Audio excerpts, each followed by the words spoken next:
Hi everyone! Today I'll be making fried ravioli with homemade marinara sauce.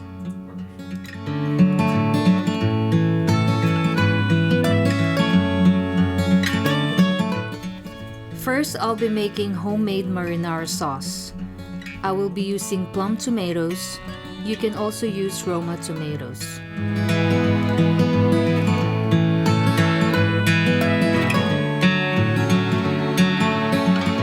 Slice the tomatoes in half.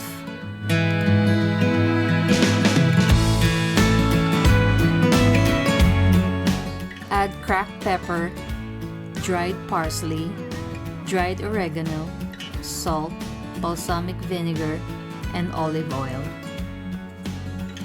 You can add garlic cloves if you like.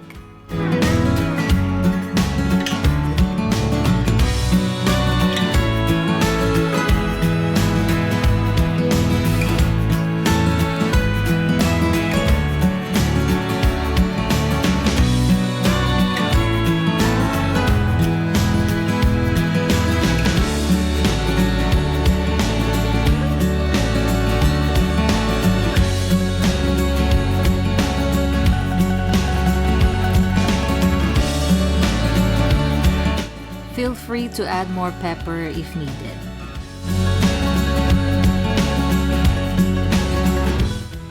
Toss ingredients together with the tomatoes. I like to use my hands to make sure everything is properly coated. Roast tomatoes for 20 to 30 minutes at 425 degrees Fahrenheit.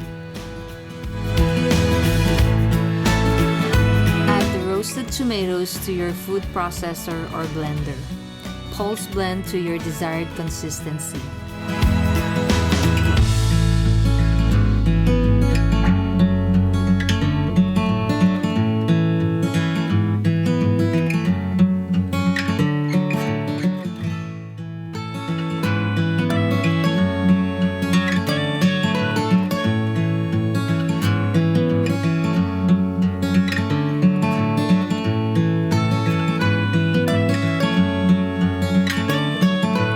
Crack eggs into a mixing bowl and then scramble.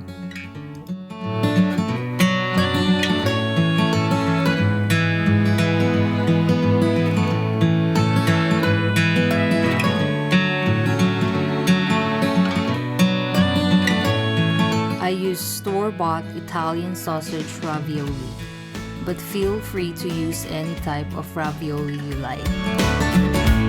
Spread panko breadcrumbs into a pan. Dip the ravioli into the egg wash. Make sure all the ravioli are covered in egg. Coat ravioli in panko breadcrumbs.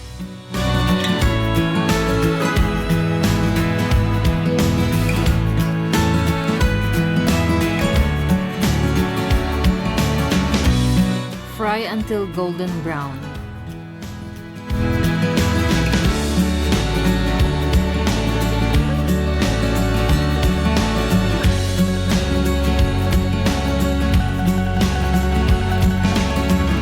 Serve with grated parmesan.